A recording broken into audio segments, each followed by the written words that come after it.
Ya, baik. Selamat siang semuanya, Bapak Ibu. Terima kasih sudah mengikuti acara kita, Indonesian Strength Festival yang kedua di tahun 2021 ini.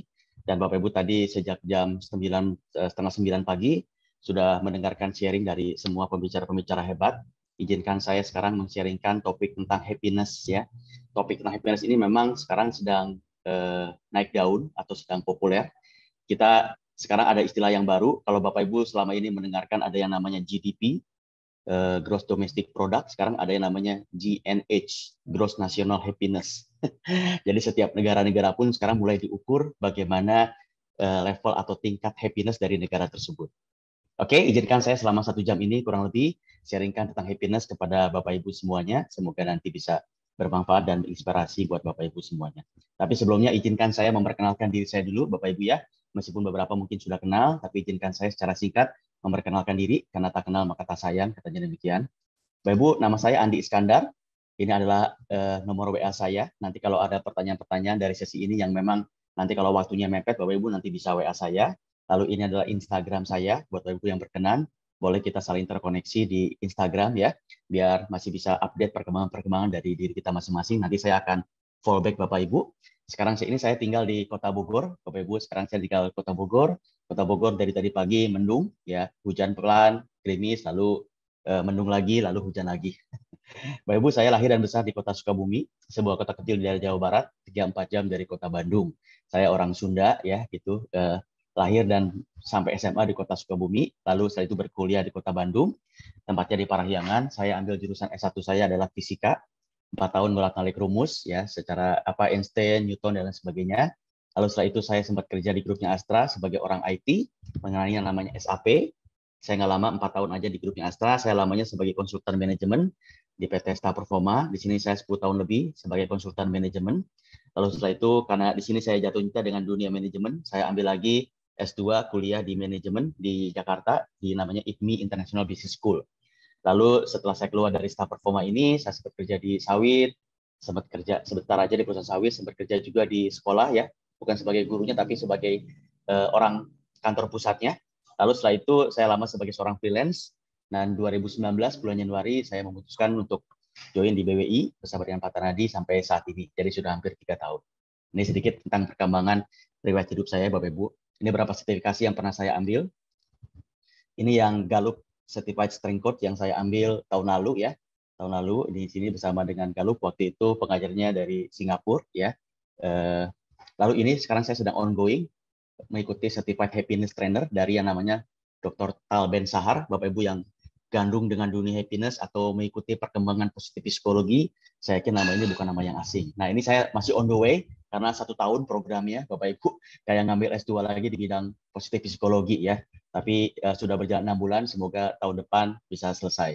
Ini my top 5 saya dari Gallup. Yang pertama itu learner, connectedness, achiever, intellection, dan yang mana leader. Itu aja sedikit perkenalan tentang diri saya. Sekarang saya akan langsung mulai masuk ke dalam topik kita yang namanya practicing happiness at work. Baik Bapak Ibu, saya mulai dulu dengan satu pertanyaan buat Bapak Ibu. Silakan nanti bisa jawab di chat ya. Sekedar saya ingin tahu saja Bapak Ibu itu menganut paham yang mana. Karena di dunia ini sekarang ini ada 2 paradigma atau ada 2 paham mengenai kesuksesan dan kebahagiaan. Kesuksesan dan kebahagiaan. Paradigma yang pertama itu bilangnya seperti ini. Kita itu harus kerja keras dulu, baru nanti sukses, nah baru nanti bahagia. Nah ini paham yang pertama ya. Jadi bahagia itu adalah akibat atau yang namanya efek. Kerja keras atau hard work itu adalah cause. Jadi ini penyebabnya, ini adalah akibatnya. Ya namanya kalau bahagia, mungkin kebanyakan Bapak Ibu memahaminya seperti ini. Ya harus sukses dulu lah. Ya kan, punya ini dulu, bisa berlibur, bisa apa, baru yang namanya bahagia. Ya ini paradigma yang pertama. Paradigma yang kedua adalah, yang saat ini juga banyak orang yang menganutnya adalah bahagia dulu, baru kerja keras, baru sukses. Nah, coba saya mau tahu Bapak Ibu, coba boleh di chat ya, saya pengen tahu Bapak Ibu itu memegang paham yang mana? Memegang paradigma yang pertama kah atau yang kedua kah? Silakan coba saya mau tahu dulu. Wah, ini cukup banyak ya. Kalau yang kedua itu bahagia itu menjadi penyebab, cause. Sukses itu baru efeknya. Kalau yang pertama itu kerja keras itu adalah cause-nya, bahagia itu adalah efeknya. Saya lihat, wah ada 45. Wow. Saya nggak bisa bacain semuanya ya, tapi 221, 221 dulu yang pertama, sekarang yang kedua. Paradigma kedua, tapi akhirnya tetap bahagia. Oh, oke. Baik, Bapak Ibu, ini banyak sekali. Terima kasih ya. Saya tidak menyalahkan, Bapak Ibu terserah saja mau yang mana, yang satu apa yang nomor dua, tapi kedua pilihan ini punya konsekuensinya dalam hidup kita. Baik pilihan yang pertama maupun pilihan yang kedua itu ada konsekuensinya. Nah, pilihan yang pertama ini ya atau paradigma yang pertama ini seringkali orang menyebutnya ini adalah paradigma yang lama. Old paradigm.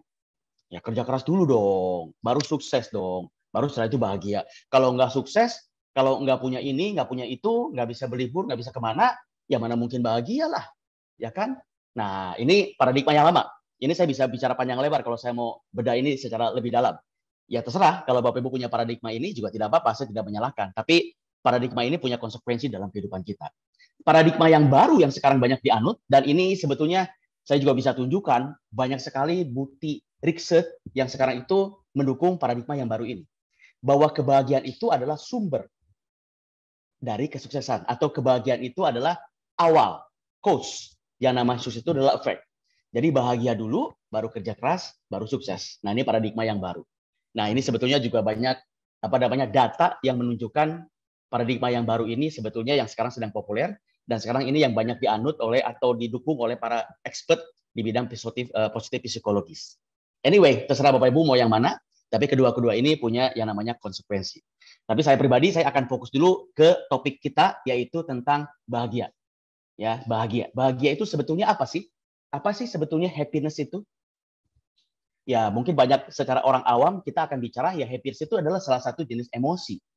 Ya kan? Selain emosi-emosi yang lain ada joy, ada happiness, ada anger, ada sad, ada apapun. Itu mungkin salah satu jenis dari emosi yang kita anut. Itu secara orang awam ya begitu. Tapi kalau expertnya, ini saya boleh mungkin panggil beliau sekarang ini adalah guru saya, namanya Dr. Tal Ben Sahar. Dia salah seorang tokoh yang sangat terkenal di dunia tentang yang namanya happiness. Ini buku terbaru beliau di tahun 2021. Anyway, saya punya bukunya dua-duanya.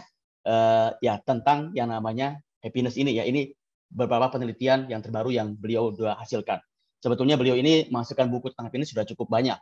Dari tahun 2007-2006 dia pun sudah buat ya. Dan dia itu mantan dosennya Harvard di mata kuliah namanya positif psikologis. Nah, menurut Dr. Tal Ben Sahar, happiness itu ini definisinya. Kita perhatikan. Happiness itu adalah pengalaman dari whole being.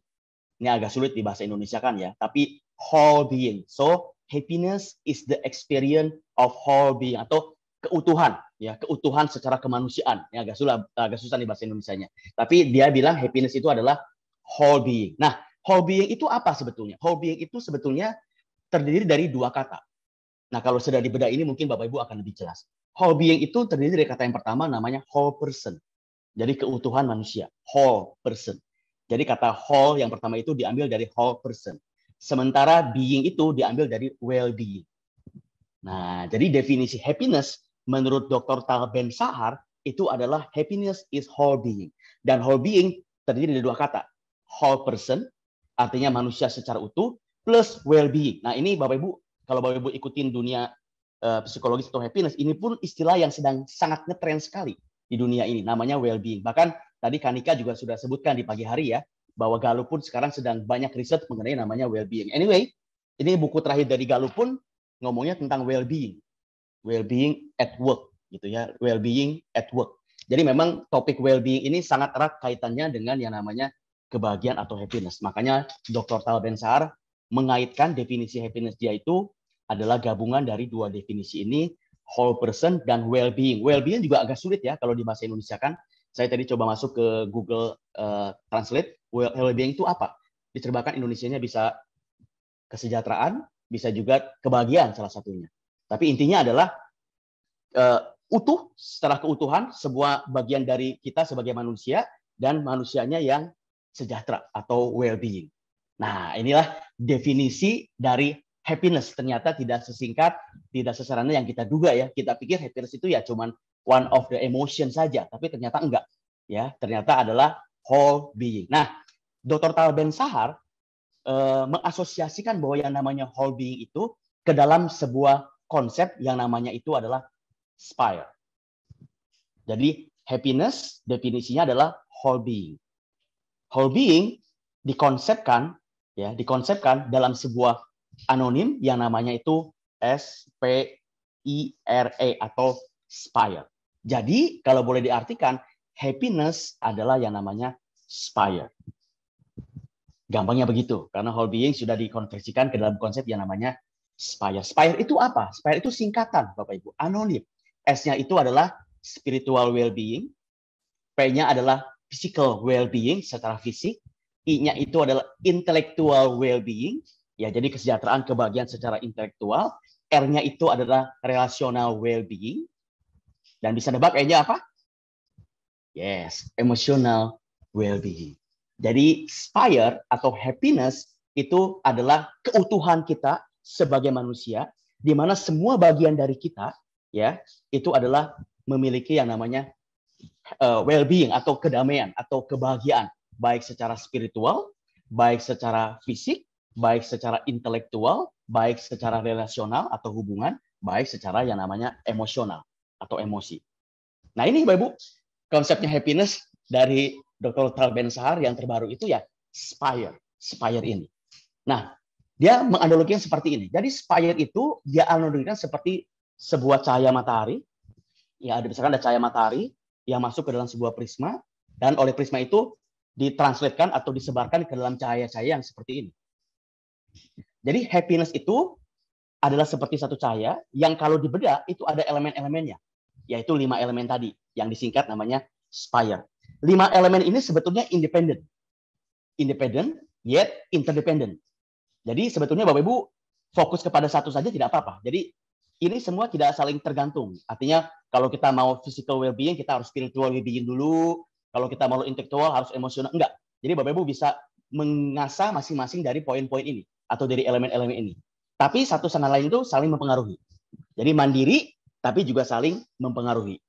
Gitu ya. Independent, yet interdependent. Independent, yet interdependent. Nah, ini adalah 5 elemen, 5 cahaya dari happiness yang dianonimkan yang namanya spire. Nah, Bapak Ibu sebentar saya akan bedah satu demi satu ya dari spiritual, physical, intellection, relational sama emotion. Saya akan bedah satu demi satu, tapi tentu saja tidak secara dalam ya karena waktu kita terbatas. Setiap poin ini saya akan bagikan 3 item aja atau 3 poin aja. Yang pertama saya akan berikan highlight, yang kedua saya akan berikan satu konsep di masing-masing poin ini. Yang ketiga, saya akan berikan bagaimana praktisnya yang bisa Bapak Ibu latih atau yang bisa Bapak Ibu bawa pulang, baik dalam konteks pekerjaan maupun dalam konteks Anda pribadi. Oke, saya ulangi ya. Masing-masing poin ini saya nanti akan bagikan 3 item di masing-masing poin itu, yaitu satu konsep, satu highlight dulu, highlightnya apa yang paling utama, lalu satu konsep, lalu setelah itu bagaimana konsep ini dibuat secara praktis yang bisa kita latih untuk masing-masing dari spire tadi. Oke, siap ya? Oke, mari kita semangat nih. Kita mulai dulu yang pertama ya, spiritual. Spiritual itu highlight yang ingin saya bagikan adalah ini. Temukan meaning dalam apa yang kita kerjakan. Jadi aspek spiritual itu sebetulnya mengajak kita bagaimana kita bisa menemukan makna dalam apa yang kita kerjakan. Apapun yang kita kerjakan, kita perlu mencari makna-makna yang ada. Karena ini juga saya pernah berikan pelatihan ya, ada motif, lalu ada action. Motif itu adalah makna kenapa kita melakukan sesuatu. Jadi ada motif dan ada action. Kalau motif kita kecil, nah itu berbahaya. Artinya kalau kita nggak bisa tahu why-nya, kenapa kita kerjakan sesuatu, itu akan membuat energi kita itu menjadi menurun. Atau kebahagiaan kita bisa menurun. Atau kalau dibedah lebih detail, secara spiritual, kita menurun nilainya. Karena kita tidak bisa menemukan makna dalam pekerjaan kita. Jadi makna itu kalau dalam bahasa Simon Sinek itu namanya the power of why. Ya, kita mesti tahu dulu why dalam setiap yang kita kerjakan. Nah, John Maxwell pernah bilang begini, Bapak Ibu, sehubungan dengan why. Saya nggak pernah lupa, karena bagus banget quote-nya ya. Dia bilang gini, sehubungan dengan why ya. John Maxwell bilang begini. If you know the why, you will know the how. Saya ulangi ya. If you know the why, you will know the how.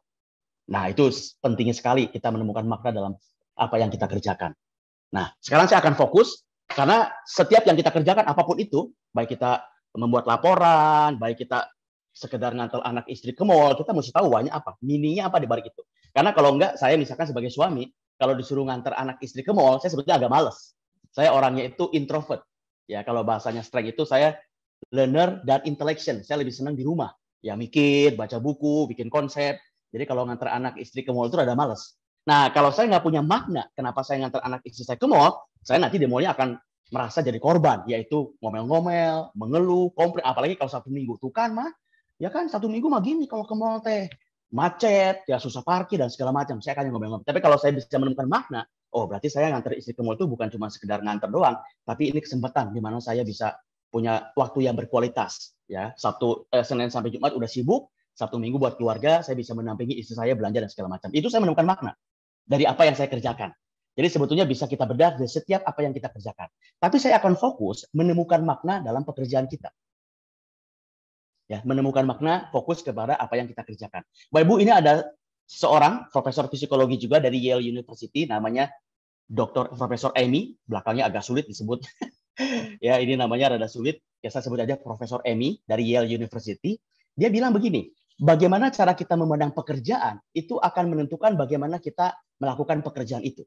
Apakah kita memandang pekerjaan itu hanya sebagai job, tugas, itu yang level yang paling rendah. Apakah kita bisa memandang pekerjaan kita sebagai karir, ya karir itu kan kita pengennya maju, kita pengennya berkembang, atau kita melihat pekerjaan kita sebagai calling. Nah, ini level yang paling tinggi. Jadi bagaimana kita punya mini makna dalam pekerjaan kita menentukan seberapa enjoy kita dalam bekerja. Dan kalau kita enjoy dalam bekerja, paling enggak satu faktor dari Spire yang namanya spiritual, kita sudah bisa penuhi. Nah, ini juga bahan perenungan buat Bapak Ibu ya. Apakah Bapak Ibu memandang pekerjaan yang Anda lakukan ini hanya sekedar job, kewajiban? Apakah Bapak Ibu memandang pekerjaan sebagai sebuah karir atau sebagai sebuah calling? Ini konsep yang ingin saya bagikan dalam poin yang namanya spiritual. Nah, bagaimana ini supaya bisa kita latih atau supaya lebih membumi, praktisnya bagaimana? Saya kasih PR ya buat Bapak Ibu kalau berkenan. Nggak usah dikerjakan sekarang, nanti aja malam ya. Kebetulan ini kan Sabtu ya, malam atau besok di mana waktunya banyak. Coba Bapak Ibu renungkan. Saya berikan tugas Bapak Ibu membuat yang namanya ini. Calling description. Wow. Jadi bukan cuma job description, tapi calling description. Anda bekerja itu apa deskripsinya? Apakah Anda memandang pekerjaan sebagai sebuah calling atau enggak? Contohnya begini misalkan. Nah, makna pekerjaan ini untuk saya apa maknanya? Meaning-nya apa? Maknanya ini penting kita renungkan loh. Karena ini menyangkut poin yang pertama, yang namanya spiritual. Atau saya menolong orang lain dengan apa? Titik-titiknya coba Bapak Ibu nanti isi ya. Saya menolong orang lain dengan apa? Titik-titik. Nah, biasanya yang namanya calling itu ada hubungannya dengan orang lain. Ada hubungannya dengan dampak kepada orang lain. Ya, yang namanya calling itu jarang kalau cuma saya kerja ya supaya saya bisa memenuhi kebutuhan saya kerja supaya saya bisa hidup, saya supaya bisa begini. Bukan berarti itu tidak penting, tapi itu energinya kecil. Biasanya namanya calling itu lebih ngomongin dampak kita kepada orang lain. Contoh, saya berikan contoh diri saya ya. Ini segera referensi aja buat Bapak Ibu. Jadi saya memandang pekerjaan saya sekarang sebagai seorang trainer atau seorang guru, buat saya calling description-nya adalah ini. Manfaat atau makna profesi Anda buat saya, trainer dan guru itu ini. Memberi inspirasi kepada orang lain agar menikmati, bahkan memiliki hidup yang bahagia dan sukses melalui materi pengajaran yang sederhana dan relevan. Nah, ini buat saya my calling description atau makna dalam pekerjaan saya. Atau dalam bahasanya Spire, ini adalah spiritual factor buat saya. Saya seringkali merasa capek juga kalau ngajar, apalagi kalau jadwalnya sedang padat. Tapi setiap kali saya mengingat kenapa saya ngajar, mengingat atau membaca ini, wah itu seperti handphone lagi lowbat, tiba-tiba dicas. Bam! Itu seperti energi dan saya merasakan, wah meaningful lagi, bermakna lagi. Oke, itu yang pertama ya. Itu namanya spiritual. Spire yang pertama. Kita melihat yang kedua, yang namanya itu adalah physical well-being. Bapak Ibu, ternyata yang namanya physical well-being, satu highlight yang saya ingin point out kepada Bapak Ibu siang ini adalah ternyata ini. Tubuh dan pikiran merupakan satu kesatuan. Jadi selama waktu yang cukup lama, researcher atau peneliti itu atau ilmuwan itu terbagi menjadi dua aliran. Ada yang bilang tubuh dan pikiran itu berbeda. Dikonopi. Jadi ini sesuatu yang nggak ada hubungannya, tubuh dan pikiran. Tapi ada juga peneliti yang bilang tubuh dan pikiran itu saling terkoneksi. Ada hubungannya satu dengan yang lainnya. Nah, penelitian terbaru sebetulnya lebih banyak mengarah kepada yang kedua, di mana tubuh dan pikiran itu sebetulnya satu kesatuan, saling mempengaruhi. Nggak putus gitu, tapi saling mempengaruhi. tubuh dan pikiran itu saling mempengaruhi. Ada banyak bukti riset, Bapak Ibu nanti bisa lihat sendiri ya. Ada banyak bukti riset yang membuktikan bahwa pikiran dengan tubuh itu terkoneksinya sangat erat. Contoh, bagaimana pikiran kita itu mempengaruhi yang namanya tubuh kita. Kalau Bapak Ibu tahu nanti ya, coba baca, ada di dunia psikologi itu namanya placebo effect. Placebo effect. Jadi orang dikasih obat untuk mengobati penyakit tertentu, padahal obatnya itu cuma sekedar kapsul doang, nggak ada khasiat apa-apa. Dia cuma vitamin biasa. Cuman karena dia sudah bersugesti bahwa ini adalah obat buat sakitnya dia, begitu dia minum rutin, ternyata sembuh dengan sendirinya. Karena pikirannya menganggap obat ini itu betul-betul obat untuk penyakit dia, padahal bukan. Nah, nanti coba dicek ya, placebo effect namanya itu secara dunia psikologi. Itu bagaimana pikiran mempengaruhi tubuh kita. Dan sebaliknya, bagaimana tubuh kita mempengaruhi pikiran, ada juga. Kalau Bapak Ibu nanti cek, ada yang namanya ini, as if principle. Saya catat coba ya. Bapak Ibu nanti bisa cek. Ada yang namanya itu as if principle. Jadi kalau kita mau bahagia, kalau kita mau senang, kalau kita mau gembira, sementara sebenarnya kita sedang banyak masalah, ya coba posisi tubuhnya lebih ini ya, jangan begini, tapi tubuh begini, lebih seger, lebih banyak ketawa. Nah, kalau tubuh kita melakukan itu, ini otak kita tuh akan menciptakan hormon-hormon yang menunjukkan bahwa kita tuh sedang bahagia. Nah, tapi kita seolah-olah dan tanda kutip tubuh kita itu membuat dan tanda kutip ya, membuat tipuan, namanya juga as if principle. Kita seolah-olah mau memiliki emosi sebagaimana, tapi kita ciptakan emosi itu dengan gerakan dari tubuh-tubuh kita. Kalau kita kurang pede, ya kita pura-pura begini, ya jalannya pura-pura bersemangat. Kalau kita saat ini lagi bad mood apa macam, wah kita pura-pura gembira, ya kita senang. Nah itu ternyata mempengaruhi pikiran kita. Dalam hal ini adalah emosi kita. Jadi tubuh dan pikiran itu ternyata adalah satu kesatuan. Nah, saya konkretnya bagaimana? Dari sekian banyak ilmu tentang membuktikan bahwa pikiran dengan tubuh itu bersatu, saya kembali akan menunjukkan hubungan antara stres. Tadi Ibu Ira sudah singgung sedikit ya tentang yang namanya stres itu kan masalahnya di pikiran. Ya kan, di pikiran. Jadi pikiran kita kalau stres ya tentu sangat mengganggu dari kinerja kita atau tubuh kita. Tadi sudah ditunjukkan. Ya ada penelitian bagaimana hubungan antara stres dengan performance. Stres itu memang tidak bisa dihindari. Ya kan? Tapi stres bisa di-manage. Saya ulangi ya. Stres itu tidak bisa dihindari, tapi stres itu bisa di-manage. Nah, tadi udah disinggung sedikit oleh Miss Iren. Loh, bagaimana sekarang Pak Andi kalau saya pengen memanage stres saya supaya ada di area tengah? Karena ternyata kalau terlalu sedikit stres, itu juga dampaknya jelek buat performance. Tapi kalau terlalu banyak stres, itu juga dampaknya jelek buat performance. Dan kebanyakan dari kita, stresnya itu levelnya banyak.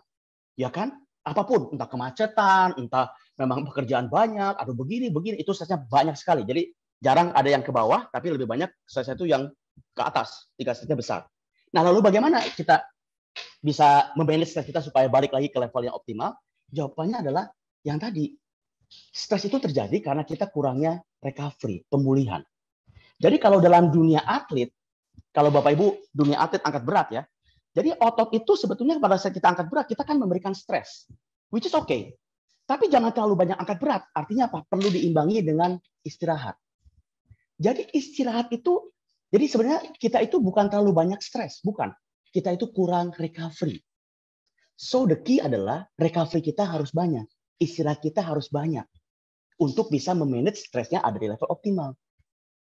Jadi kalau kita sedang pada pekerjaan, jangan lupa kita mesti take a rest, recovery. Sama seperti kalau atlet, jangan lari terus, jangan capek terus, nanti cedera ototnya. Betul, otot itu cedera karena kurang recovery sebetulnya. Bukan terlalu besar tekanan, tapi kurangnya recovery. Nah, makanya supaya stres kita bisa di-manage di level yang tengah, yang optimal, kuncinya ada di yang namanya recovery. Nah, recovery itu ada macam-macam. Ini saya make it to practical ya. Recovery itu ada 3 macam level pemulihan itu. Yang pertama itu adalah micro recovery. Nah, ini penting Bapak Ibu. Break 15 menit setiap 2 jam. Ini kelihatannya simple. Tapi Anda coba deh. Ini penting sekali supaya bisa memanage stres kita. Break 15 menit setiap 2 jam. Atau if possible, Bapak Ibu kalau di kantor Anda memungkinkan, bahkan siangnya Bapak Ibu bisa cepat-cepat mungkin bisa break lalu tidur siang, nge-lap ini kalau bahasa Sundanya ya. Itu tidur siang bisa atau olahraga setiap hari atau bagaimana 30 sampai 60 menit. Ini salah satu jenis recovery namanya micro yang kecil. Lalu yang sedang apa? Middle. Ya, kalau middle ini take a good sleep. Nah, ini tidur juga Bapak Ibu jangan anggap remeh. Tidur itu adalah salah satu cara tubuh kita recovery, terutama untuk yang namanya stres. Jadi kalau Anda sedang stres berat, sebetulnya salah satu cara merecovery-nya adalah tidur yang cukup. Tidur yang cukup itu berapa? Riset membuktikan 7 sampai 9 jam per hari. Untuk orang dewasa ya, 7 sampai 9 jam per hari. Itu yang middle. Ya, middle recovery. Kalau yang makro recovery seperti apa ya? Kalau ini liburan lah. Kita juga perlu liburan toh, cuti berapa hari, ya kan? Sehari 2 hari atau bagaimana. Ini namanya makro. Nah, ini ada beberapa level recovery. Silakan Anda bisa pilih. Jangan anggap remeh recovery. Jadi kalau Bapak Ibu merasa hidup Anda stressful, yang berdampak kepada performance Anda, lakukan yang namanya recovery. Stres itu adalah akibat dari kita kurang pemulihan, kurang recovery. Oke, itu yang kedua, yang namanya physical. Sekarang kita masuk ke yang intelektual. Nah, sebetulnya intelektual ini erat hubungannya dengan strength, ya. Hubungannya erat dengan strength. Tapi saya tidak akan masuk ke point of view-nya strength, saya akan masuk ke point of view yang lain. Satu highlight dari poin yang ketiga ini, intelektual, adalah yang namanya fokus. Bahasa keren yang sedang ngetren saat ini, mungkin Bapak Ibu pernah dengar, istilahnya namanya deep work. Ada satu buku yang judulnya Deep Work. Ya, judulnya itu Deep Work. Bapak Ibu tahu nggak? Deep Work itu adalah kunci untuk belajar dan bekerja. Kalau bahasa yang lain namanya attention. Jadi fokus atau deep work itu sebetulnya attention. Fokus. Nah, kita sering mendengarkan kalau dalam istilahnya perusahaan itu harus punya competitive advantage. Harus punya keunggulan. Jadi perusahaan ini harus punya keunggulan. Perusahaan yang punya competitive advantage yang besar, dia otomatis nanti dia akan menang dari kompetitornya. Itu kalau ngomongin perusahaan. Bapak Ibu perhatikan. Anda tahu nggak secara pribadi, competitive advantage kita itu apa secara pribadi? Salah satunya adalah attention. Jadi fokus, perhatian itu sebetulnya modal buat kita pribadi supaya kita bisa stand out, supaya kita bisa menonjol dibandingkan dengan rekan-rekan yang lain. Kenapa? Karena dunia ini sekarang berisik sekali. Ya kan? Kita itu hidup dalam dunia yang sangat berisik. Banyak musuh-musuh yang kita hadapi, handphone lah, gangguan inilah, gangguan ini. Sehingga kita tuh nggak bisa fokus. Ya kan? Baru kerja sebentar, misalkan ada WA masuk. Kerja sebentar, email masuk. Ada kerja besar. Jadi kita baru mau fokus, udah ke distract. Mau fokus, udah ke distract. Nah, orang yang sanggup fokus, attention-nya bagus, membuat dia kualitas kerjanya lebih menonjol daripada yang lain. Itu menjadi competitive advantage buat diri kita. Perhatikan, ini penting banget. Jadi kalau kita mau menonjol, miliki yang namanya attention. Nah, ini kalau dalam Spire, ada dalam komponen yang ketiga, namanya intellection. Nanti saya akan tes tahu bagaimana caranya. Jadi sabar dulu ya. Ini saya baru ngomongin highlight. Nah, konsepnya apa? Konsepnya begini, Bapak Ibu. Jadi setiap diri kita itu punya yang namanya attention space dalam otak kita. Jadi kita punya kapasitas otak yang terbatas. Kita nggak bisa kerjakan semuanya sekaligus. Dan riset juga sudah menunjukkan, multitasking is a myth sebetulnya. Saya ulangi ya, multitasking is a myth sebetulnya. Kenapa? Karena otak kita punya kapasitas yang terbatas. Jadi kalau kita sekarang sedang mengerjakan satu tugas yang kompleks, membuat laporan, sedang coaching, sedang mendengarkan orang ngomong, otak kita nggak mampu untuk menampung tugas yang lain. Jadi kita tidak mungkin melakukan laporan sekaligus baca WA, tidak mungkin. Tidak mungkin kita sambil nelfon, sambil ngedengerin orang ngomong, nggak mungkin. Jangankan nelfon, orang ngomong sambil kita nonton TV, itu nggak mungkin. Karena dua-duanya tugas yang kompleks. Otak kita nggak bisa. Kita punya attention space yang terbatas. Kita nggak bisa mengerjakan dua tugas kompleks yang besar di saat yang bersama. Jadi nggak bisa, Bapak Ibu. Otak kita itu terbatas attention space-nya. Nah, ini teorinya ya. Lalu konsepnya bagaimana? Praktisnya bagaimana? Bapak Ibu, Anda perlu melakukan deep work dengan satu tips yang namanya itu tips Podomoro. Wah, ini saya sudah sering sekali bagikan ya. Saya nggak tahu Bapak Ibu pernah dengar apa enggak nih. Yang namanya itu Podomoro teknik. Nah, ini saya pakai Bapak Ibu Podomoro. Artinya apa? Artinya kalau Podomoro itu kan sebetulnya ditemukan oleh orang Itali. Podomoro itu bahasa Italinya. Pomodoro itu ya bukan Podomoro, sorry. Pomodoro itu bahasa Italianya tomat seperti ini. Jadi konsepnya adalah kita membuat timer untuk diri kita sendiri.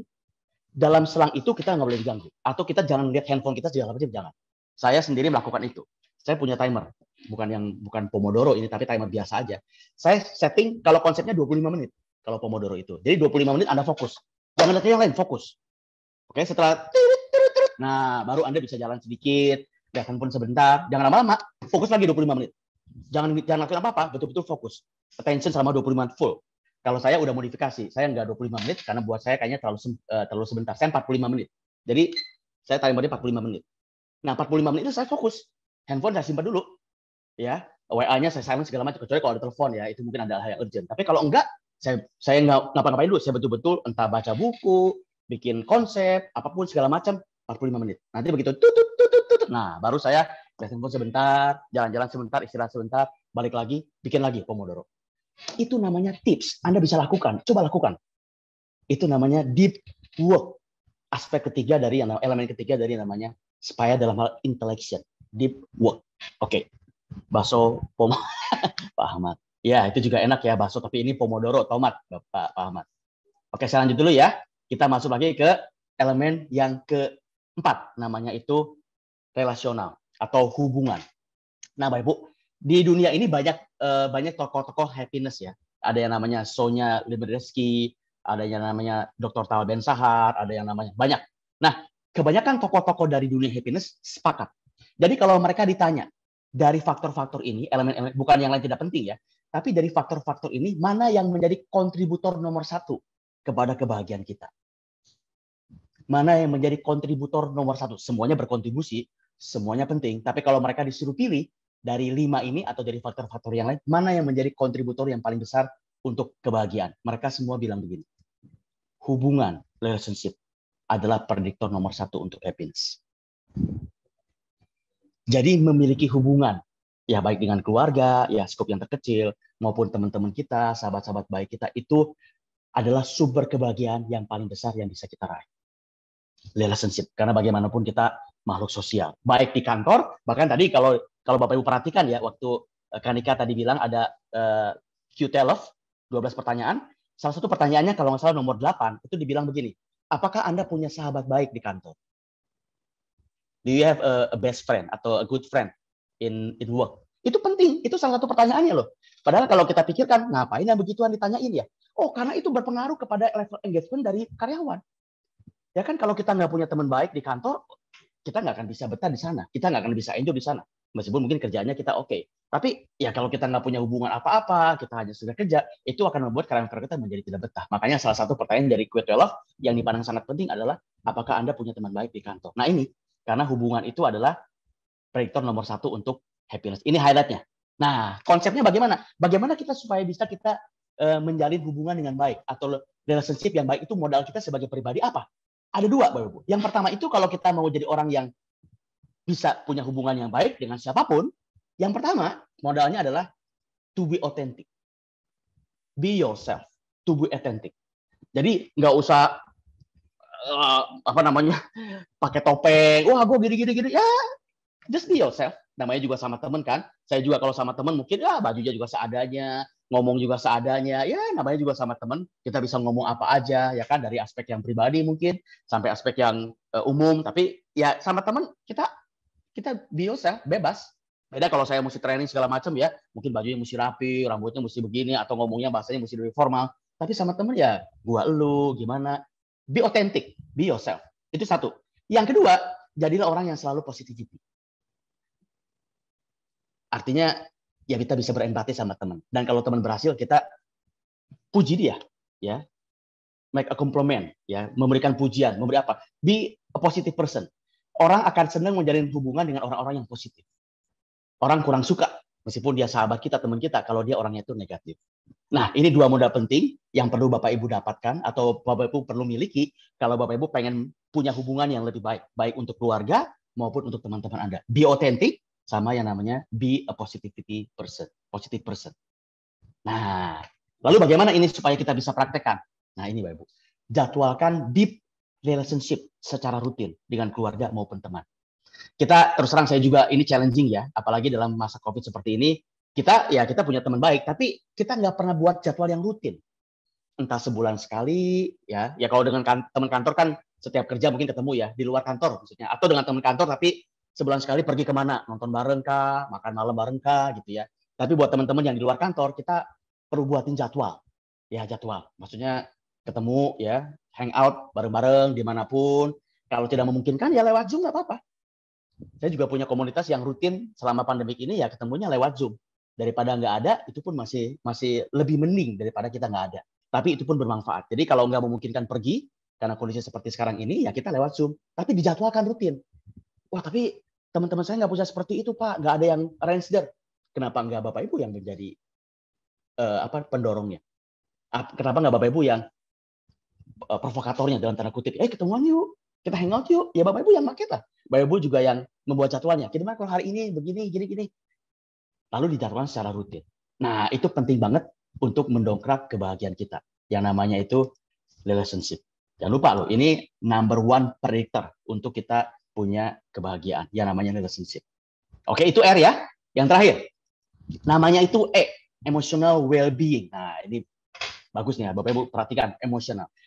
Kita terlanjur berpikir atau kita sudah mungkin dari dulu ada istilah-istilah ini, ada yang namanya positive emotion, ada yang namanya negative emotion. Padahal Tal Ben-Shahar sekarang bilang begini, nggak ada sebetulnya negative emotion. No, semua emosi itu adalah baik. Kalau dulu kan kita punya kategori ya, ada yang namanya positive emotion itu ya bahagia, joy, fun, happiness, segala macam. Tapi kalau yang stres atau marah, sedih, apa segala macam itu adalah emosi-emosi yang negatif. Dulu istilahnya tuh begitu. Tapi padahal sekarang dikatakan bahwa semua emosi itu baik. Itu sinyal dari tubuh kita atau sinyal dari alam semesta kepada kita, itulah yang kita rasakan. Itulah yang ada dalam pikiran kita, tercermin dari emosi-emosi yang muncul dalam tubuh kita. Nah, ini ya. Jadi semua emosi itu adalah baik. Ada satu quote yang bagus dari Tal Ben-Shahar. Dia bilang begini, permission to be human. Bapak Ibu nggak usah tekan-tekan. Bapak Ibu sedang kecewa, Bapak Ibu sedang marah, sedang apa, nggak usah terlalu tekan-tekan. Permission to be human. Ya, kita itu adalah manusia. Dan emosi adalah bagian dari kemanusiaan kita. Permission to be human. Ya, kecewa ya kecewa. Accept that. Emosi ya emosi, accept that. Nah, cuman perlu dibedakan ya. Kalau emosinya semua baik, emosinya itu semua baik, kita nggak perlu hindari, kita nggak perlu malu dengan emosi-emosi tertentu. Permission to be human. Tapi perlu Anda bedakan. Bedanya begini maksud saya.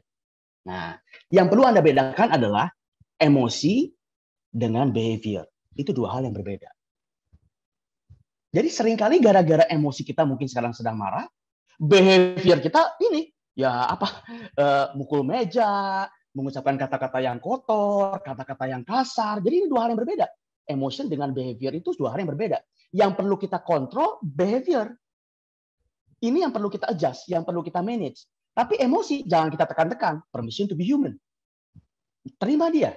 Itu semuanya bagus, itu semuanya baik. Konversi dari emosi kepada perilaku lah yang perlu kita hati-hati. Karena yang mulai ada dampaknya buat orang lain itu sebetulnya perilaku kita. Ya kan? Kalau kita marah aja, kita nggak ngapa-ngapain, kita nggak ngomong, ya kita cuma accept aja, ya nggak ada orang yang disakiti, istilahnya begitu. Tapi begitu kita emosi, entah kita bicara kasar, bicaranya yang menyakitkan, itu baru ada hubungannya kepada orang lain. Perilaku kita ngomongnya begitu. Atau kita mulai ngegebrak meja, bahkan misalnya maaf, memukul, segala macam, itu kan perilaku. Di ranahnya ranah sini, ini yang punya dampak kepada orang lain. Nah, ini yang perlu kita awasi itu adalah konversi dari emosi kepada perilakunya. Nah, jadi untuk hal yang praktisnya bagaimana? Praktisnya begini, Bapak Ibu. Untuk yang ini ya, terima emosi Anda, baik menyenangkan maupun yang menyakitkan. Permission to be human. Tapi kontrol perilaku kita. Saya ulangi ya, terima your emotion. Nggak ada emosi yang negatif, nggak ada emosi positif. Semuanya emosi. Semuanya sinyal dari tubuh kita, dari alam semesta buat kita. Tapi kontrol perilaku kita. Emotion. Nah, ini secara singkat saja, ya Bapak Ibu, secara singkat, inilah happiness menurut konsep yang namanya SPIRE.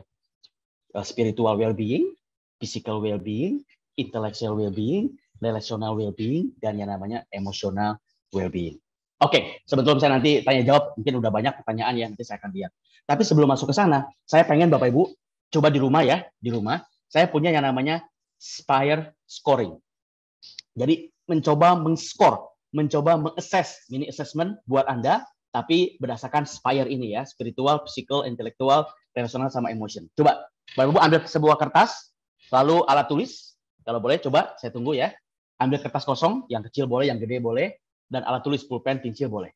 Nah, sebentar aja, sebentar aja. Ini ada 3 pertanyaan, tapi pertanyaan nomor 2 nggak usah dijawab sekarang, pertanyaan nomor 1 dan nomor 3 saja. Coba, pertanyaan nomor 1 dulu ya. Dari skala 1 itu sangat buruk, dan 10 sangat baik. Coba Anda nilai, setiap elemen dari SPIRE itu menurut Anda sekarang ini kondisinya berapa? Spiritual, physical, intelektual, relational, emosional. Silakan, saya berikan waktu. Pakai skalanya 1 sampai 10 aja. Nggak usah dijawab di chat, nggak usah. Bapak Ibu bikin aja sendiri di rumah ya, di kertas. Tapi jujur ya, kan salah satu kuncinya assessment itu harus jujur. Coba yang pertama dulu, yang ini. Pertanyaan nomor 2-nya nggak usah dijawab sekarang, karena ini mungkin cukup panjang. Bapak Ibu nanti jawab setelah acara festival ini selesai ya, atau besok pagi, atau besok malam, karena ini Bapak Ibu harus memberikan alasan. Kenapa tadi memberinya, misalkan saya intelektualnya 6, misalkan begitu. Itu alasannya kenapa? Itu pertanyaan nomor 2. Nggak usah dijawab sekarang, langsung aja ke pertanyaan nomor 3. Anda pengennya kira-kira 3 bulan dari sekarang, nilainya berapa untuk masing-masing tadi? Misalnya, tadi saya emosionalnya umpamanya kasih nilai 6, misalnya 6. Nah, saya pengen 3 bulan lagi ya jadi 7 lah, atau jadi 8 lah. Nah, silakan coba dibuat. Ya, ini mini assessment aja, ini scoring yang mini. How to-nya, caranya, nanti Bapak Ibu bisa praktekkan apa yang kita bahas ini ya. Atau Bapak Ibu mungkin punya ide yang lain, action plan yang lain, ya silakan. Terserah Bapak Ibu. Tapi paling nggak Bapak Ibu tahu kondisi Anda sekarang seperti apa dari aspek Spire ini, lalu 3 bulan lagi Anda pengen menjadi berbaikkan seperti apa. Dimulai aja yang mana dulu. Nggak usah 5-5-nya sekaligus, nggak usah. Mungkin bulan pertama spiritual dulu, difokuskan. Bulan kedua physical dulu, nggak apa-apa. Karena ini kan faktor-faktor yang independen. Ya, independen. Tapi begitu misalkan spiritualnya Anda perbaiki, itu nanti berdampak kepada yang lain. Berdampak. Ya, berdampak kepada kebahagiaan kita, berdampak kepada faktor yang. Tapi semuanya sebetulnya independen. Oke, sudah ya? Sudah dibuat SIS-nya berapa, lalu to be-nya Bapak Ibu mau ke berapa. Nanti yang pertanyaan nomor 2 kenapanya, lalu pertanyaan action plan-nya Bapak Ibu nanti bisa lakukan setelah acara festival ini selesai. Oke, saya simpulkan sekarang. Jadi kesimpulannya, saya ambil ke hal-hal yang praktis ya, yang betul-betul Bapak Ibu nanti bisa lakukan, baik di pekerjaan maupun di dalam kehidupan Anda pribadi. Saya rangkum, saya semarikan dari faktor-faktor yang tadi sudah kita bahas. Yang pertama, secara spiritual. 1, buat dan ingat calling description Anda. Apa yang sedang Anda kerjakan. Terutama sekarang masalah di pekerjaan Anda.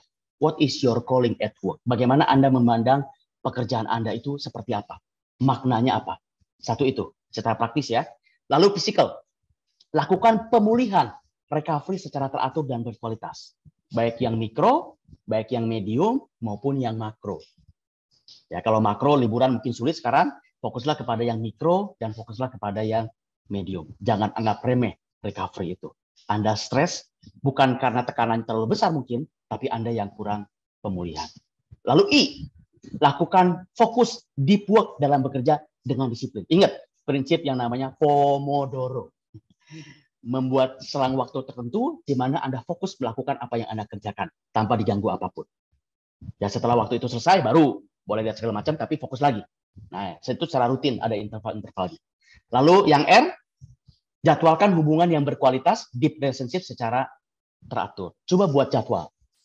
Ketemuan sama teman, ketemuan sama sahabat, makan bareng, ngopi bareng, itu ternyata sangat penting. Termasuk buat keluarga juga ya. Ya, Bapak Ibu dengan sahabat boleh, tapi juga buat keluarga, dengan suami, dengan istri, dengan anak-anak, ya makan bareng. Mungkin itu sudah jadi rutinitas, tapi nggak apa-apa. Coba kita jadwalkan dengan lebih rutin lagi. Lalu yang tadi, yang terakhir adalah ini. Terima dan rasakan emosi yang hadir, tapi kontrol perilaku yang muncul. Nah, ini mungkin bisa difoto dulu ya. Nanti materinya kan akan dibagikan via email. Apakah nanti malam atau besok pagi, tapi ini Bapak Ibu mungkin bisa screenshot atau bisa foto dulu. Ini adalah hal-hal yang praktikal, exercise yang bisa Anda lakukan secara praktis untuk bisa mulai meningkatkan level happiness Anda, baik di pekerjaan maupun di kantor dan dimanapun. Oke, saya selesai. Nah, coba saya sekarang lihat beberapa pertanyaan ya. Saya masih punya waktu 10 menitan. Saya lihat dulu di Q&A-nya. Apakah pemimpin yang kaku atau introvert, task oriented cocok untuk... Ya, ini nggak ada hubungannya sama introvert, extrovert, Pak Rowan. Jadi ini hubungannya lebih banyak, siapapun kita, selama kita manusia, kita perlu yang namanya happiness. Ya nggak? Ya kan? Nggak ada yang kaku, nggak ada introvert, ini nggak ada hubungannya sama sana. Selama tadi yang faktor spiritual, physical, dan segala macam, itu semua berlaku. Sama seperti inilah contohnya lah. Semua orang, baik introvert, extrovert, kalau dalam bahasa DSC, baik yang dominan, baik yang intim, perlu olahraga. Olahraga itu buat semua orang perlu. Nah, kurang lebih begitu. Bagaimana tips Bapak jika kita mempunyai calling di pekerjaan kita, tapi pada yang sama kita berhadapan dengan bos yang tidak mendukung? Dampak callingnya mulai menurun. Wah, ini justru Pak Rawat, ini justru semakin kita membutuhkan calling kita apa? Supaya apa? Supaya faktor eksternal tidak mempengaruhi faktor internal kita. Ya kan? Justru dalam kondisi seperti itu kita mesti lebih tahu makna pekerjaan kita apa. Karena hanya itulah kekuatan kita, hanya itulah daya dorong kita. Ya kan? Kalau kita orang yang beruntung, misalkan ya, kalau kita orang beruntung, ya kita dalam pekerjaan pun kita ketemu dengan teman rekan-rekan kerja yang enak, ya kan? Lalu atasan yang enak, enak yang termasuk tergantung definisi kita atasan yang enak itu seperti apa. Tapi atasan yang enak, teman-teman yang enak, itu kita istilahnya faktor eksternal pun membuat kita senang, ya relationship-nya senang. Tapi kalau faktor eksternal tidak ada, justru itu semakin penting kita melihat calling kita.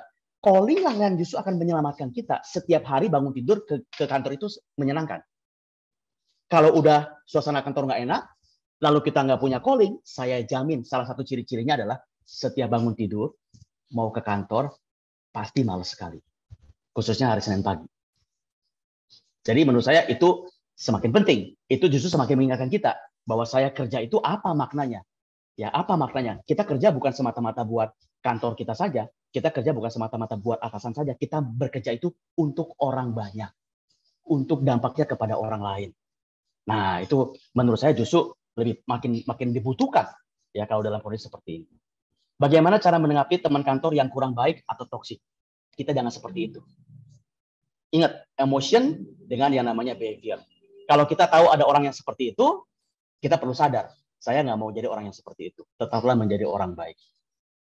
Ya kan, biarin aja, itu urusan dia kok. Yang selama kita bisa kontrol bagaimana cara kita berperilaku. Itu hidupnya dia. Kita jangan seperti itu. Oke? Lalu Pak Mario, bagaimana cara mengkontrol perilaku kita jika emosi sedang tidak baik? Nah, ini Pak Mario, ini pertanyaannya bagus sekali.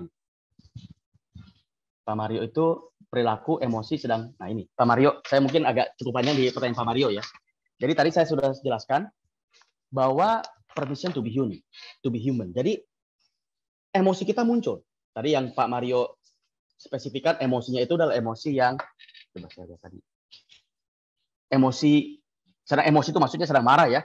Emosi kita sedang tidak baik, salah satunya mungkin sedang ya emosi dalam arti emosi sesungguhnya marah gitu. Lalu kan saya tadi bagikan dari emosi itu ke yang namanya perilaku. Jadi emosi itu apapun yang muncul kita terima. Permission to be human.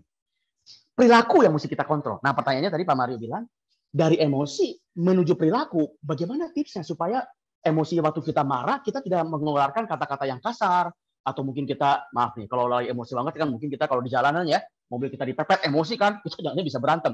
Bagaimana supaya kita bisa memanage ini? Nah, Pak Mario, ada istilah dalam dunia psikologi, pada saat kita sedang emosi, khususnya emosi marah segala macam ya, jangan dulu bertindak, jangan dulu memunculkan perilaku kita, baik lewat perkataan maupun perbuatan. Lalu pertanyaannya, berapa lama saya harus menahan itu, Pak Andi? Berapa lama supaya saya jangan ngomong, supaya saya nggak bertindak? Pada saat sedang marah banget, ini sedang emosi nih. Misalkan saya dihina orang, meeting lagi panas, ya kan? Meeting itu ternyata dia bukan ngomongin idenya, tapi menyerang pribadi. Pokoknya gue nggak suka sama lu, misalkan begitu ya. Wah, itu kan emosi. Nah, supaya kita tidak menyesali perilaku kita, karena kalau kita langsung berperilaku gara-gara emosi kita, ini kan yang secara kehidupan sehari-hari kalau kita sudah berkata-kata kasar atau kita melakukan hal-hal yang bodoh, ya kan? Kalau kita sedang emosi kan kita seringkali melakukan hal yang bodoh kan? Kalau dalam bahasa yang lebih keren pasti begini. Aduh, gua nyesel. Kenapa tadi gua ngomong gitu? Aduh, gua nyesel tadi kenapa mukul dia? Aduh, kalau bahasa yang lebih sehari-hari lagi namanya saya hilaf. Hilaf itu adalah emosi Anda menguasai perilaku. Anda tidak mengkontrol perilaku Anda. Pertanyaannya berapa lama Anda harus menunggu? Ini Bapak Ibu dapetin ini aja satu. Ya, selama sesi saya kalau Bapak Ibu ingat ini aja satu. Ini bisa menyelamatkan Anda dari berbagai kesulitan dalam kehidupan. Saya jamin. Karena saya juga sudah mendapatkan manfaat dari ilmu ini. Wah, ini ilmu ini berlaku banget untuk semua aspek, baik di rumah, ya, baik di kantor, baik di pada saat Bapak Ibu bawa mobil, bawa motor, ini penting banget. Berapa lama harus menunggu dari emosi untuk bertindak? Jawabannya adalah 6 second. 6 detik. 6 detik.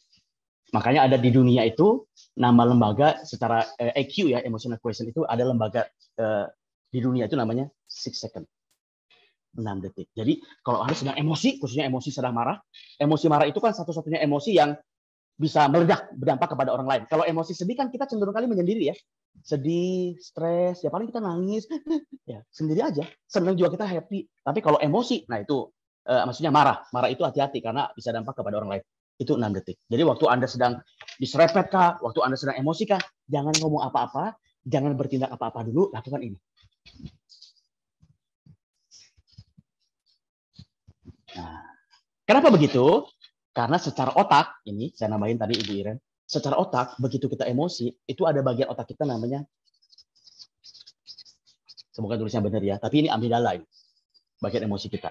Waktu kita emosi, amigdala kita on. Otak waras kita, otak eling kita yang namanya prefrontal cortex. Jadi kan otak kanan, otak kiri itu hasilnya. Prefrontal, sorry. Ini otak logika, otak waras. Kalau amigdalanya sedang on, dia sedang off. Makanya ada dalam dunia psikologi namanya hijack by amigdala, dibajak oleh amigdala. Yaitu, ya kan, misalkan ada kejadian, misalkan suami memukul istrinya, atau bahkan suami, maaf ya, membunuh istrinya, segala itu kan hal yang mengerikan ya. Kalau ditanya beberapa hari lagi, apa jawabannya kira-kira orang itu? Pasti jawabannya, saya hilang. Itu karena dia dibajak oleh amigdala. Nah, supaya amigdalanya off, kembali turun, dan otak logika kita, otak sadar, otak eling kita on, itu adalah 6 detik, 6 second. Itu Pak Mario. Ini jawabannya agak panjang, karena menurut saya ini juga aspek yang penting ya. Aturan 6 detik, 6 second. Coba kita lihat lagi pertanyaannya. Terima kasih penjelasannya Pak Andi. Ya, sama-sama Pak Mario. Bagaimana deep relationship bisa diaplikasikan di tempat kerja yang toksik? Banyak. Ya, kalau memang di kantor belum bisa, meskipun saya sarankan nanti coba Anda usahakan, Pak Rowan. Gampang, caranya begini. Sebelum saya jawab ya, kalau memang belum bisa di kantor, lakukan dulu di luar kantor. Ya kan yang namanya faktor relationship itu yang menjadi preditor nomor 1 tidak kebagian kan tidak dikatakan harus dengan teman kantor, kan tidak harus begitu. Dengan teman di luar kantor pun tidak apa, yang penting relationship, betul nggak? Tapi untuk menjawab Pak Rowan ini, bagaimana diaplikasikan? Gini, Bapak Ibu, jadi kalau kita sedang menghadapi tantangan dalam kehidupan, Bapak Ibu buat begini aja, apapun tantangannya ya. Kalau tantangan Pak Rowan tadi kan, bagaimana membangun deep relationship dengan teman-teman yang toksik di kantor. Jawaban saya begini, setiap kali kita menghadapi tantangan, Anda ambil kertas, bagi 2 seperti ini, bagi 2 seperti ini. Lalu tulis satu itu controllable. Apa yang dalam kontrol Anda. Lalu apalagi yang uncontrollable. Udah, gitu aja. Jadi apapun yang situasi saya Bapak Ibu hadapi, coba list. Dalam situasi ini, kalau dalam paruan tadi, dalam kondisi di mana saya harus membangun deep relationship dengan teman-teman, tapi teman-teman gue itu toksik. Office politiknya kencang. Gimana caranya? Coba Anda list. Dalam situasi seperti itu, apa yang bisa saya kontrol? Lalu apa yang tidak bisa saya kontrol? Saya jamin, kita seringkali menduga banyak hal yang di luar kontrol kita. Seringkali itu yang common sense kita. Logika kita begitu kan. Makanya kita pasti bilang, ini bukan salah saya. Ini salah dia. Ini salah dia. Ya gue kerja di sini. Ya dia yang begitu dia. Selalu kita menganggap begini. Tapi kalau Bapak Ibu betul-betul jujur dan membuat ini dengan benar ya, ternyata lebih banyak faktor yang dalam kontrol kita. Ya sudah, ini aja lakukan. Apa yang dalam kontrol Anda, udah. Itu aja. Fokus kepada ini. Karena kalau Bapak Ibu nyala-nyalain yang terus begini, Anda tidak akan bisa maju-maju. Misalkan begini. Ya, saya itu gagal dalam hidup. Ya karena saya lahir dari keluarga miskin. Misalnya. Saya lahir dari daerah terpencil di Indonesia. Daerah kecil, kota Indonesia. Saya pendidikannya juga nggak gede. Nggak tinggi. Nah, kalau teman saya, dia tuh lahir dari keluarga kaya, keluarnya di luar negeri. Dia layak berhasil. Saya mah nggak layak, Pak Andi, nggak layak. Itu kan sesuatu yang di luar kontrol Anda. Nah, kalau Anda fokus kepada sini saja, nggak ada apapun yang bisa Anda lakukan. Sampai Anda pindah apa yang dalam kontrol saya. Fokus kepada sini. Lakukan apa yang Anda bisa. Ini yang mengubahkan. Ngomel-ngomel, meratap-ratap, hanya untuk hal yang di luar kontrol Anda, itu tidak ada gunanya. Itu menghabiskan energi. Ubah energi Anda kepada hal yang dalam kontrol Bapak Ibu. Oke, mungkin satu. Wah, kayaknya sudah satu lagi ya mungkin ya. Ibu Yeni, maaf nih, izin satu lagi. Pak Benyamin tadi sudah ya. Ya, itu Pak Mario tadi kan sudah dikatakan. Bagaimana menentukan recovery yang tepat. Sebetulnya pasti mikro sama middle. Yang paling simpel mikro aja dulu. Dua-duanya lakukan, karena itu kan gampang ya. Coba Anda mulai ubah ya, kalau middle ya. Ubah pola tidur yang baik. Ubah pola tidurnya. Kalau sekarang Pak Mario misalnya nih, saya nggak tahu bagaimana pola tidurnya ya. Apakah kurang dari 7 jam, lalu apakah sering begadang. Coba ubah itu. Itu aja dulu. Kalau yang mikro, Anda suka nggak? Setiap 45 menit break dulu. Udah, lakukan aja itu dulu. Pak Mario. Nggak usah mikir yang gimana-gimana, lakukan itu dulu. Mikro sama middle. Kalau makro ya kalau kita nanti kondisi sudah pandemi sudah turun, ya ekonomi sudah lebih baik, Bapak memang punya dananya, silakan. Itu juga penting. Nggak usah jauh-jauh juga liburan, nggak usah keluar kota. Saya juga sering kok sama istri berdua aja nginep di, saya kan rumahnya di Bogor ya, nginep di Sentul, di hotel. Itu juga, refresh banget buat saya. Pak Dwi, bagaimana memanage di focus attention terhadap, ini sudah tadi ya, yang terkadang sangat-sangat dinamis ya tadi. Kalau tidak memungkinkan pakai yang timer, 45 menitan, Pak Dwi, setiap Anda sedang hektik banget, break dulu sebentar. 10 menit tutup mata, atur nafas. Itu pun sudah micro recovery. 10 detik, masa nggak bisa 10 detik? Yang saya bisa tunjukkan sebetulnya di bukunya. Ada satu kisah yang 5, ini Tal Ben-Shahar sedang ngajar di perusahaan saham, yang dia bilang, kita harus break 30 menit setiap hari. Wah, dunia saham mana bisa 30 menit. Dinamika, Tal, nggak bisa. Oke, 5 second can? 5 second can. Oke, 5 second can. Mereka lakukan break setiap 2 jam, kalau nggak salah, 2 jam kerja, 5 detik mereka micro recovery. Duduk diam begini. Oh, ternyata itu dampaknya, pengaruhnya luar biasa. Nah, itu sebenarnya saya banyak cerita seperti itu ya, tapi karena waktu singkat saya tidak bisa ceritakan cukup banyak. Lakukan break, Pak Dwi. Break recovery, 10 detik setiap 2 jam. Di meja aja, nggak usah kemana-mana. Nah, itu pengaruhnya besar. Oke, terakhir ya, saya izinkan saya pakai quote terakhir. Ini kita sudah Q&A tadi. Ya, ini jangan lupa difoto dulu. Lalu terakhir begini, quote. Dari salah seorang favorit saya. Ini sama-sama orang fisika, beda nasib aja. Namanya Albert Einstein. Dia bilang begini, renungkan baik-baik kata-kata ini. Ini sudah mencerahkan saya juga. Dia bilang gini, there are only 2 ways to live your life. Hanya ada 2 cara bagaimana kita menghidupi hidup kita. 1, is a thought, nothing is a miracle. Kita menganggap tidak ada satupun sebagai mukjizat atau ya mukjizat ya miracle ya. Tapi yang kedua adalah there is and the other is as a thought everything is a miracle. Nah, bagaimana kita memandang kehidupan ini? Apakah kita memandang semuanya itu adalah bencana dalam hidup kita sehingga tidak ada satupun yang merupakan miracle? Tapi di sisi yang lain kalau kita mau punya sudut pandang ya bahwa segala sesuatu adalah miracle, the other way. Bapak Ibu perhatikan ini. Terakhir. Setiap kejadian itu netral. Apapun kejadian dalam hidup kita itu sebetulnya netral. Pikiran kita yang menentukan apakah itu menjadi rumit atau tidak rumit. Saya ulangi sekali lagi. Setiap kejadian itu netral. Bagaimana pikiran kita memaknai kejadian itu. Itu yang membuatnya menjadi rumit atau tidak rumit. Menjadi miracle atau menjadi... Semoga bermanfaat. Terima kasih banyak Bapak Ibu. Itu adalah practicing happiness at work. Silakan nanti Bapak Ibu bisa praktekkan dalam kehidupan Anda semuanya. Terima kasih.